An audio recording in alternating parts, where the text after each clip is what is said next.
So I wanted to post just a quick update to show you I've got the engine running this evening and got it all back together, and just fired it up after bringing the pressure up in the drive there, cranking it over a bunch of times without letting it actually start. And fired it up and ran it for about 10 minutes just to let it warm up. I didn't want to run it high or anything like that. I just wanted to make sure everything was good.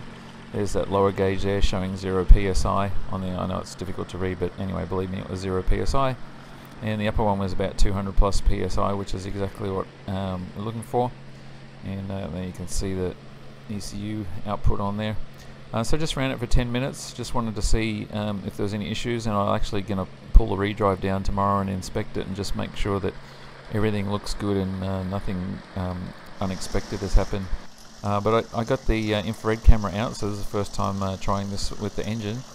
And as you can see, it's pretty neat. It gives us some good information. That hot spot there in the middle of the screen, that's the exhaust manifold on the right-hand side of the engine. And depending on which way you look at the engine, but anyway, that's how that is. And then you can see it sort of feeds to the Y pipe there, right where that temperature circle is showing there. So, and again, just idling, it's not going to be all that hot. But it's neat to be able to see what's going on there. And around the front of the engine here, you can see that's where the water pump is. And I believe the way this camera works, and I need to learn more about it, I think it's sort of relative temperatures. I've got to figure out a way just to make sure that it's using the same scale all the time and not changing. And I believe I can set the scale up to much higher temperatures as well, so it only shows real hot spots. But I'll play with that a little bit more. But here on the other side of the engine, again, you've got the exhaust manifold there, and there's that second turbo in the middle of the screen there. Of course, the turbo blanket is shielding most of the heat there. And you can see that manifold pipe going between turbo 1 and 2, that's getting reasonably warm there. And that's something that later on I'll end up wrapping that, and probably either wrapping it or ceramic coating it or whatever. And just in behind there, you can see where the Y pipe is feeding turbo number 1. And here the manifold here is about 72 degrees Celsius. Guess that's expected temperature.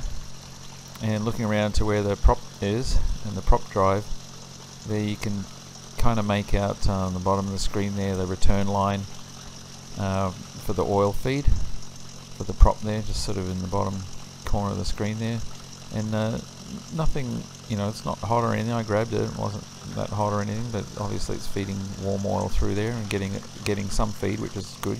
The fact that you see a temperature change means there is flow going through there, and I knew there was anyway, because when I pulled it down last time there was oil in that line, so it had been feeding through quite happily.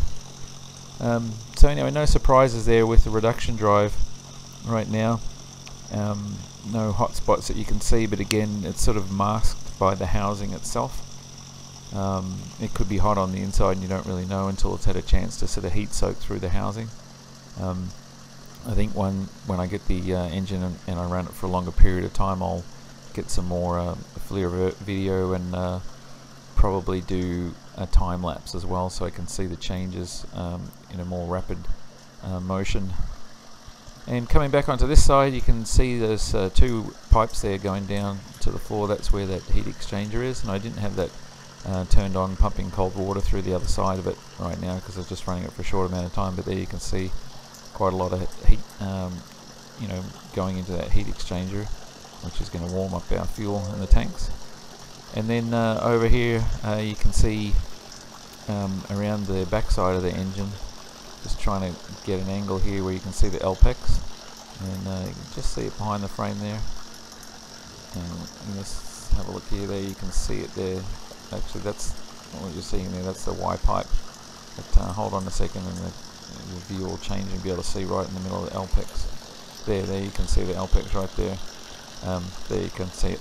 So that's doing its job there, transferring that vibration in the engine, which is quite a bit in idle, and isolating that from the prop and converting that into heat energy through that rubber LPEX, which is what it's designed to do. And looking back at the rest of the drive there's nothing really that sort of stands out as a hot spot, but as I said, I'll pull the drive down tomorrow and have a look inside and just make sure that everything's good before I go and start running the engine for longer periods or running it higher again. But So far it looks like don't have any oil leaks. The prop was going to flat pitch the way it should do. And just so you can see the heat coming out from under the blanket of Turbo 1. Anyway, just a quick update on that, and there'll be a regular video on Saturday, so I hope you enjoyed watching this, and thanks for watching.